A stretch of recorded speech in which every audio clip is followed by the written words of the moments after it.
Hello, everybody, and a very good evening. My name is Don Arleth, and welcome to our main edition of World News Tonight on TVP World. All eyes are on the small Eastern European nation of Moldova. Today, presidential elections are taking place, as well as a referendum, which will enshrine the path to European Union integration into the Constitution. So what can we expect?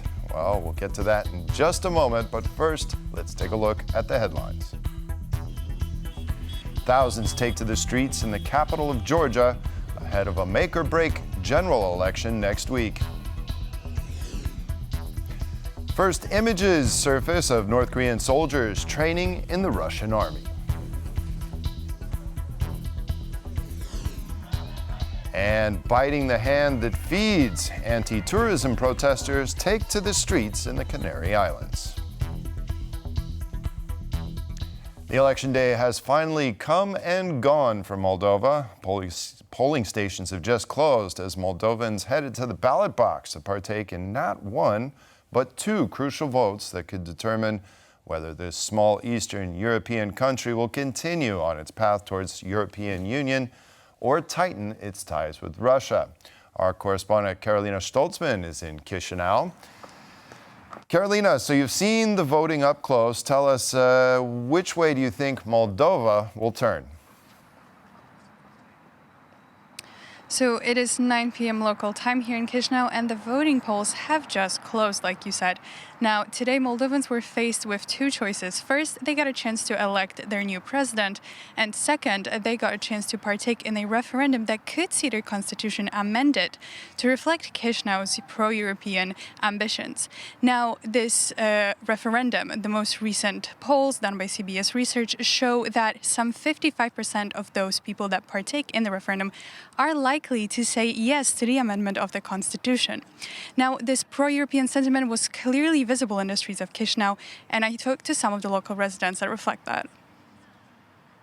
For the good of Moldova, for integration into the European Union, we are moving towards Europe, into the European family. Super good. I voted for European future. I voted for prosperity, for democracy, and not for tyranny and for authoritarian regimes. I am hoping that the results will be very good and we are going on the right path. However, this pro-European sentiment also leaves us space for an anti-European and pro-Russian voices to spread, and according to experts, this is due to Russian interference attempts into these elections. Now, Moldovan authorities have confirmed that Moscow has attempted to influence the results of these elections through bribing, through sabotage training, through cyber attacks, and of course through spreading misinformation. Now, the incumbent president of Moldova, Maia Sandu, she spoke to the Moldovan public following her casting her own ballot in the elections today, and she called on her fellow Moldovans to go to vote and to take control of their country's future. Our public institutions talked along the campaign and before about these tests to buy or to influence the Moldovans' votes. We want the people to decide their future, and that is why I urge all citizens to come to vote for their future and for the future of their children. Now, when it comes to the actual voter turnout, you can see the most recent data on your screens right now, and according to the Moldovan Central Electoral Committee, that is roughly at about 52% right now. Now, when it comes to the recent polls and Sandu's expected result, she can expect some 35% of those votes gathered today. However, according to Maia Sandu's foreign advisor, there is no exit polls being carried out this year during the elections and the referendum, and that is because no company has registered to carry them out. And so to know the full results of today's election and referendum vote, we will have to wait at least until tomorrow. Back to you, Don. All right, Karolina. Well, it looks like turnout's good, so we'll be waiting for those results. Karolina Stoltzman from Chisinau, thanks for your report. In Transnistria, a region internationally recognized as part of Moldova and home to over 130,000 Moldovans, no ballots were cast in today's elections. That's because Transnistria is a separate state which illegally broke away from Moldova after the collapse of the Soviet Union. Pavel Chaskovsky has more. The state, known to gourmands for exporting exclusive beluga caviar, broke away from Moldova in 1992. With USSR on the brink of collapsing, the Soviet satellite states were declaring independence one after another. When Moldova expressed such intentions, a Moldo-Russian war broke out. Its main result was the emergence of Transnistria, a breakaway state not recognized by anyone, not even Russia. We have a separatist region which is controlled by special services of Russian Federation, and Russian Federation until now has its troops on our territory.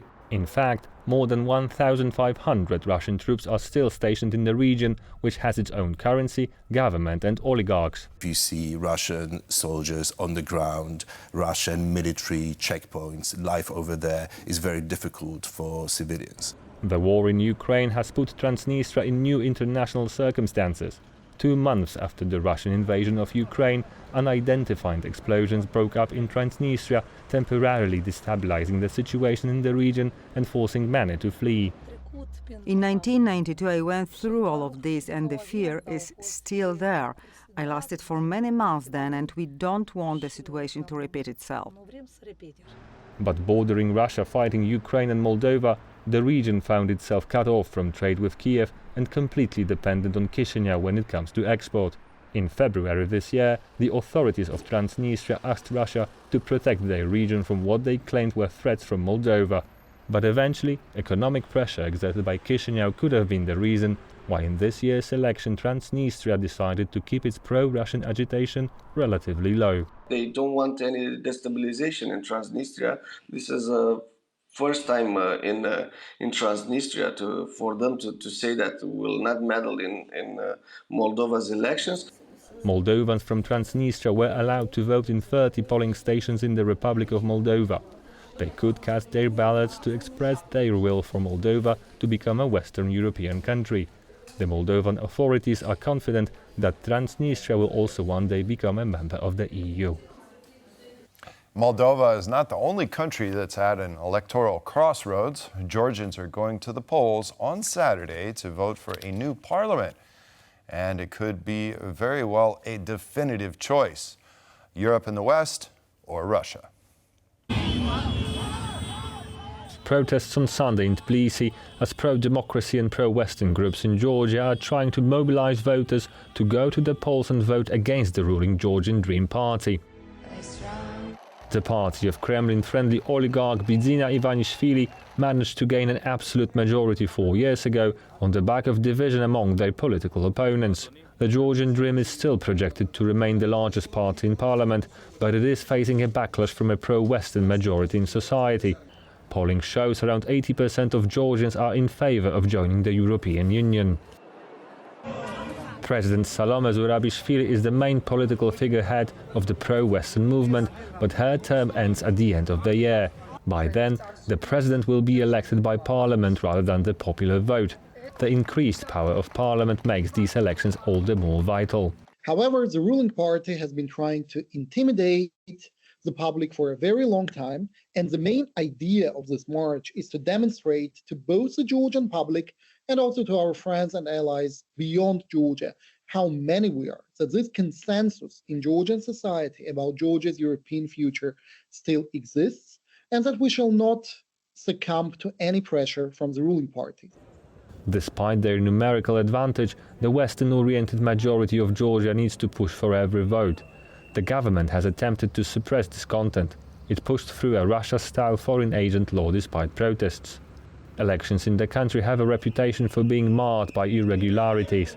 And with Russia also interested in a good result for the Georgian Dream, Russian talking points and demonization of the West feature in the campaign.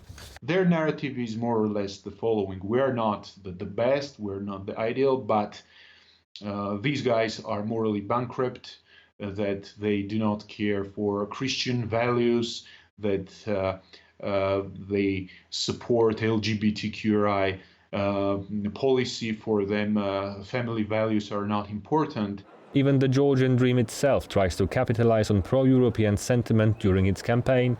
These protesters, however, aren't buying it. North Korean troops fighting a war in Europe?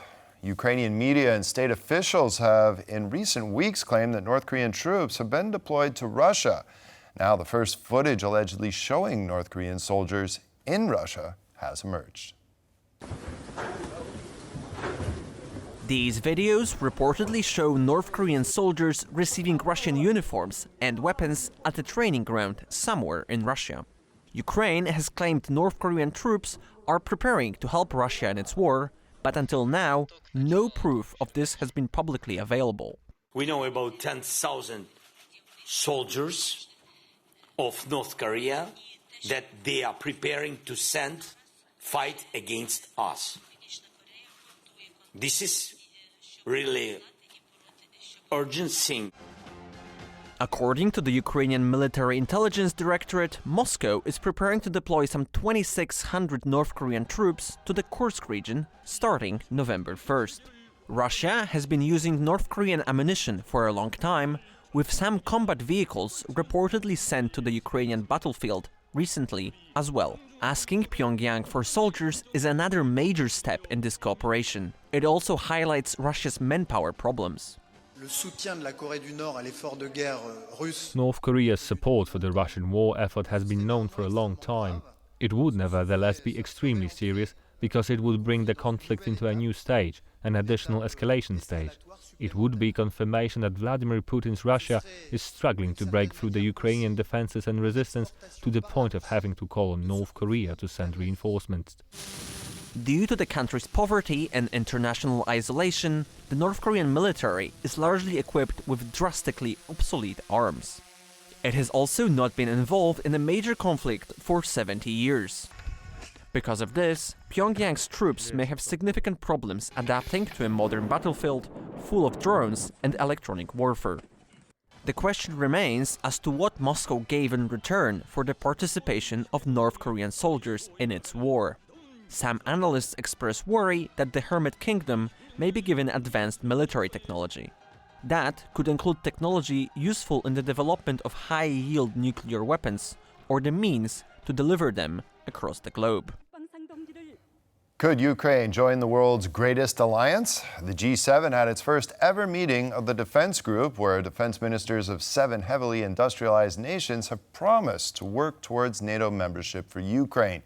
That path, however, remains long and windy, even with the United States now seeming ready to sign off on the invitation. Still outmanned, still outgunned. Despite Western aid and 2 years of inflicting heavy losses on Russian forces, Ukraine's lines are only barely holding. NATO membership is in the first paragraph of Kiev's victory plan that was presented last week, but it's on the front lines where a quick accession to NATO would be welcomed most. I think, after all, joining NATO would clearly help us. But NATO membership comes in baby steps. One was taken on Saturday evening when the G7 defense ministers signed a joint declaration on the matter. We underscore our intent to continue to provide assistance to Ukraine, including military assistance in the short and long term. We support Ukraine on its irreversible path to full Euro-Atlantic integration, including NATO membership. And on Sunday, the hope for Ukraine grew a little again. According to reporting from French newspaper Le Monde, the United States is no longer objecting to welcoming Ukraine to the NATO fold. Germany, another holdout for a NATO invitation to Ukraine, could be persuaded to follow suit. But the American position is still dependent on a number of things, not least the outcome of the presidential elections on November 5th. And even in the case of Kamala Harris's victory and a formal invitation, membership is not a given. Some people, in fact, started to say that the invitation itself is an important step, but that does not constitute a membership yet.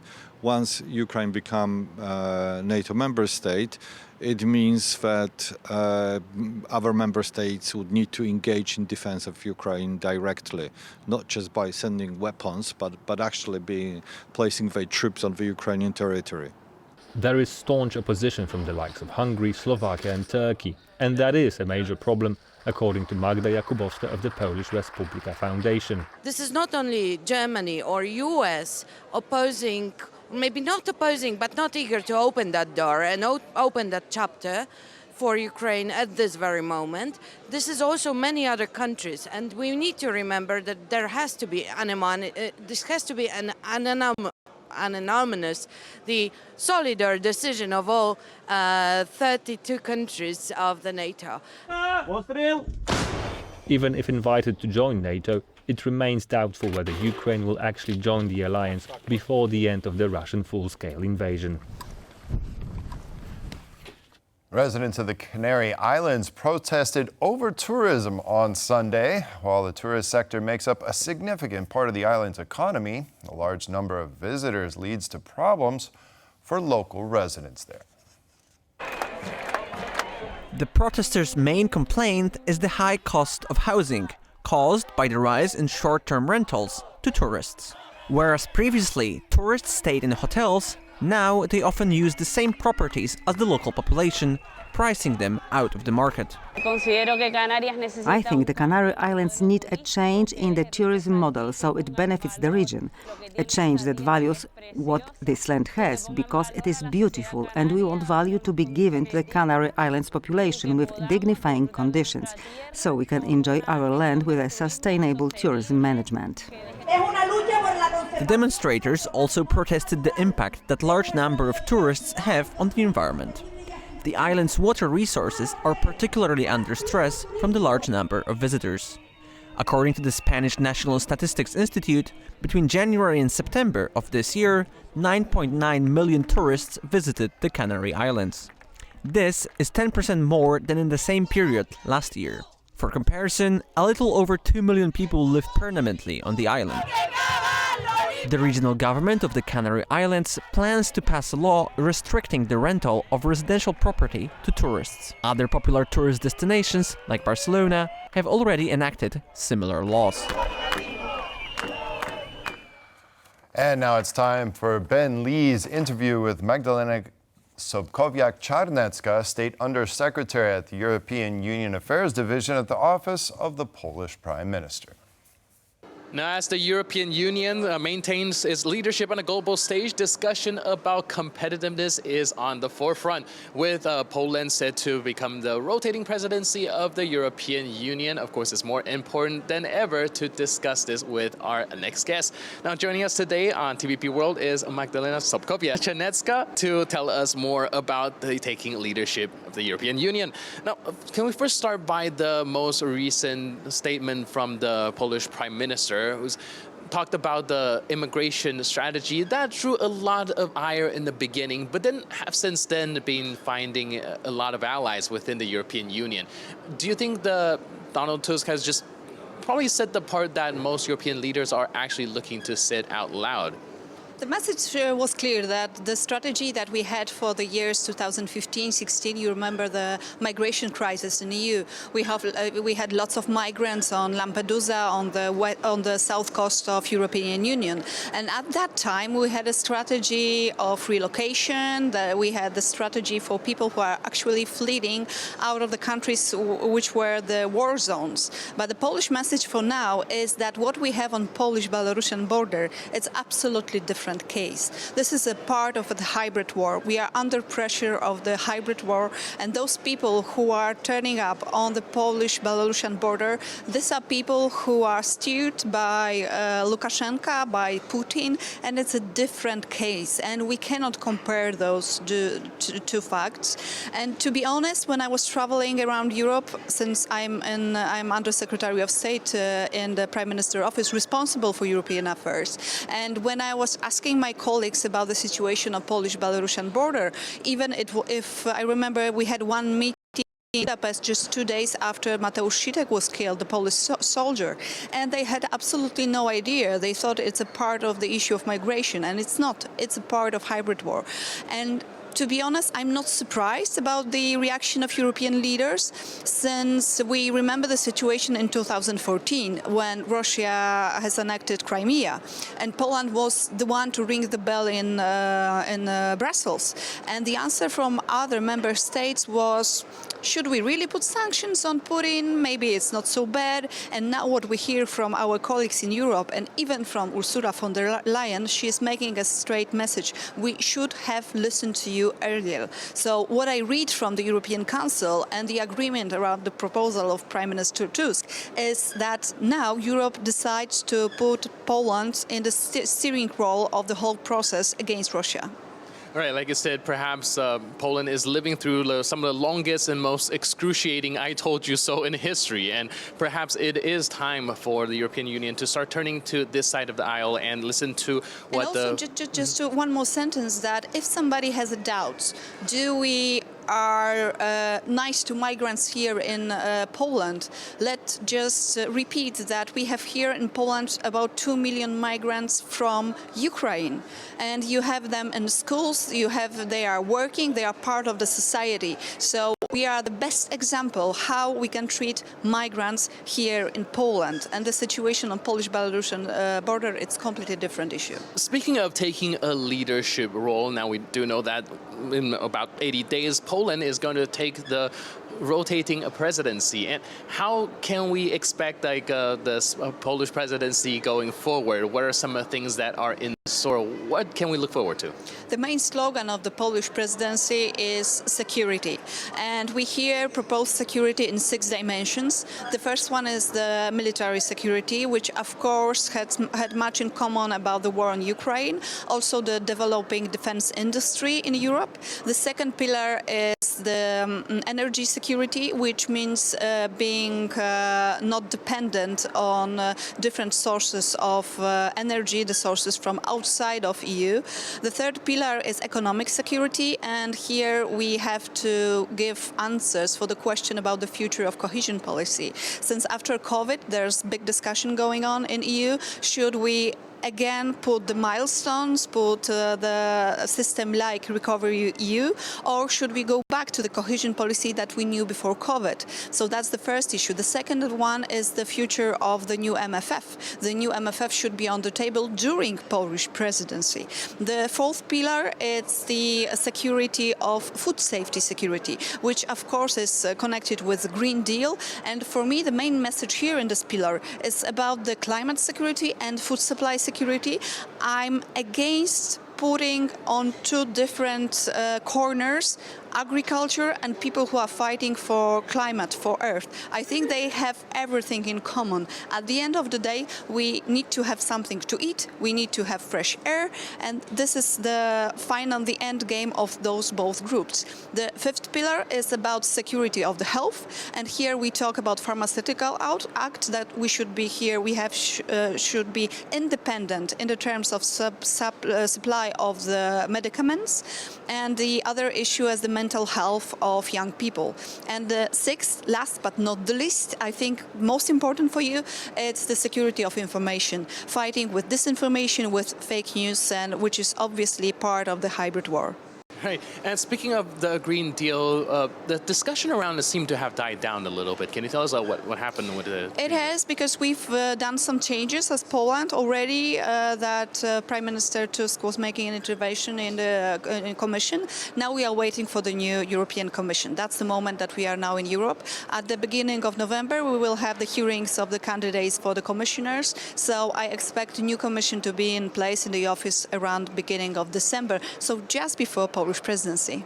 Right. And speaking of changes, of course, we did see a change of government for the past year. How would you assess this year of governance by the newly elected Polish government? I would mostly assess it through my file, so through the European affairs. I think the biggest achievement is the end of Article 7 procedure. We are no longer under rule of law plus procedure. We were the first country in EU to be under this procedure, and now we are the first country in EU to end the procedure. So that is definitely the success. What we've been doing also, we are implementing the directives, which the previous government was not doing. What I'm really interested in is the women's rights, and we are implementing two directives about women's rights. The first one is about the pay gap, so the difference between the earnings of men and women. The second one is about women on boards, so having women or less represented gender in the board. So this is also very important. So in the European affairs, we are moving forward, and Prime Minister Tusk now has a leading role in the EU. Great. And when it comes to competitiveness, because this is some of the topic that has been dominating the discussion in these panels, what can you tell us? What are some of the challenges and some of the advantage that Europe has when it comes to competitiveness?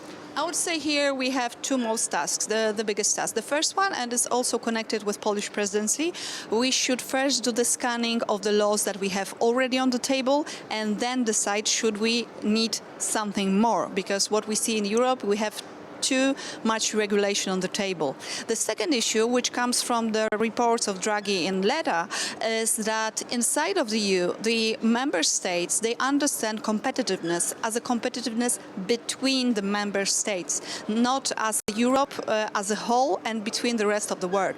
And upcoming US elections, we will see what will happen in Washington, but if Trump will come, then we will have the protectionism. But if Kamala Harris will be in the office, I think the next decision ahead of EU is the decision should we play more with US or more with China, because I find now the EU somewhere between. I would expect that we will make now here the agreement with US. Maybe we should come back to the idea of TTIP, which was 10 years ago.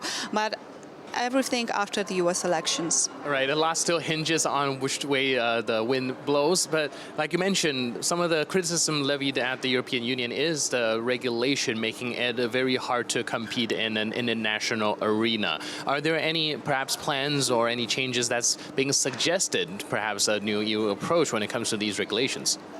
I think the issue that we should concern of is the regulations about the climate, because the climate regulations cannot kill the competitiveness on the European Union. This is also the issue of CBAM, that for me, that's a very good regulation, because we cannot close our eyes that we are not producing here CO2 in Europe and we move it outside of and we still do the harm to the climate and earth.